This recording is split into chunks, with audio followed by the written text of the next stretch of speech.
these are all of this year's recruits.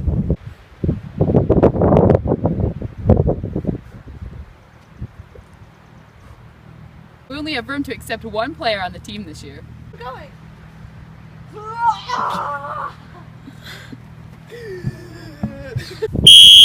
Listen up, losers! To choose the best candidate, we are looking for the best speed to strength ratio. Coach Chase, can we go?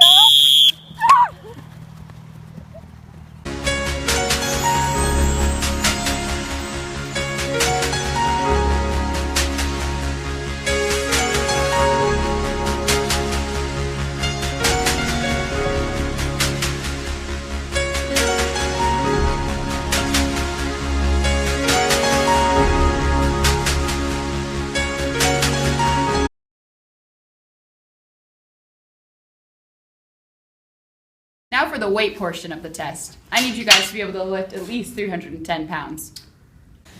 How many is that, Chase? That was 2. Spot!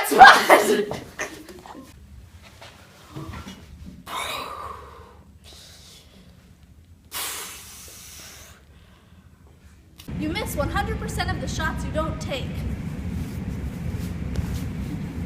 Based on the relationship between the mean, standard deviation, and minimum time, isn't it reasonable to believe that the distribution of 40-yard running times is approximately normal?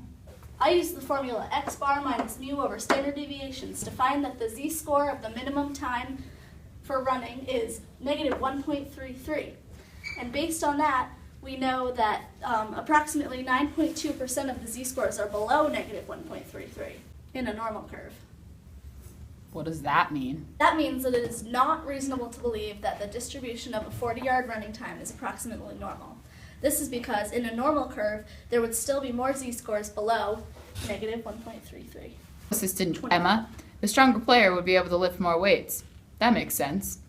Yes, Coach Chase, and to calculate that, I found the z-score using the same formula as I did before, and found that the z-score for this is 2.4, which means that the player can lift 2.4 standard deviations above the mean for all previous players in that position. So, after all this math stuff, which player should I choose for my team? To figure out which player is better, it is important to compare the z-scores for the speed and the strength, because the two variables are recorded on different scales. Based on the results, we know athlete A is a whole standard deviation faster, whereas athlete B is only 0.2 standard deviations stronger.